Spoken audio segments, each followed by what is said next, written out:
वर्ष 2.5 वर्ष 3 वर्ष अभी और लगेंगे, तब मंदिर पूरी तरह से निर्मित हो जाएगा।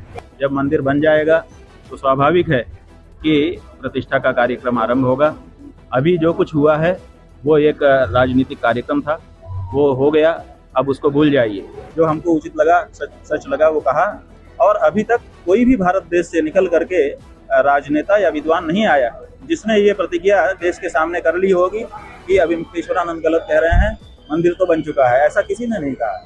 राम मंदिर का निर्माण अभी तक पूरा नहीं हुआ है, तो क्या स्थिति है और राम मंदिर के निर्माण को लेकर और जो उसकी प्रतिष्ठा हो चुकी है उसको लेकर क्या कहेंगे? देखिए, राम मंदिर देश के बहुसंख्यक सनातन धर्मियों की, राम भक्तों की जनाकांक्षा है और भगवान की कृपा से, न्यायालय के निर्णय से वो पूरा हो रहा है। इस समय अयोध्या में निर्माण का कार्य चल रहा है, बहुत अच्छे से चल रहा है। भव्य मंदिर का निर्माण हो रहा है और जैसा कि हम लोगों ने पूछा और जाना है, लगभग 3 वर्ष 2.5 वर्ष 3 वर्ष अभी और लगेंगे, तब मंदिर पूरी तरह से निर्मित हो जाएगा।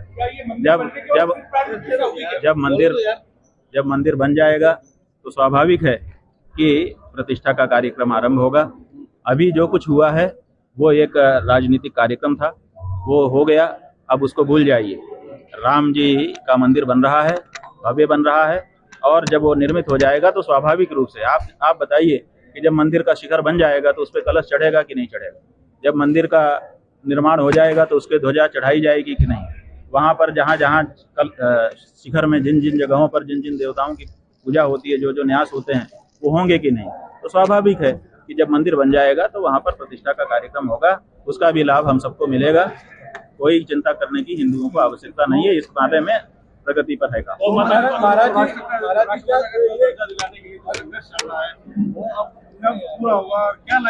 गौ माता जो है ये हिंदुओं के लिए पहला काम है। देखिए, हमारे घर में जब रोटी बनती है तो हम भगवान को बहुत मानते हैं, लेकिन भगवान को पहले थाली नहीं निकालते।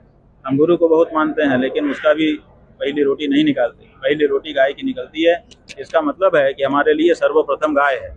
इसलिए गौ हत्या बंद करना और गौ माता को पशु की सूची से हटा करके राष्ट्र माता के रूप में प्रतिष्ठित करना, ये इस समय की हम लोगों की जिम्मेदारी है।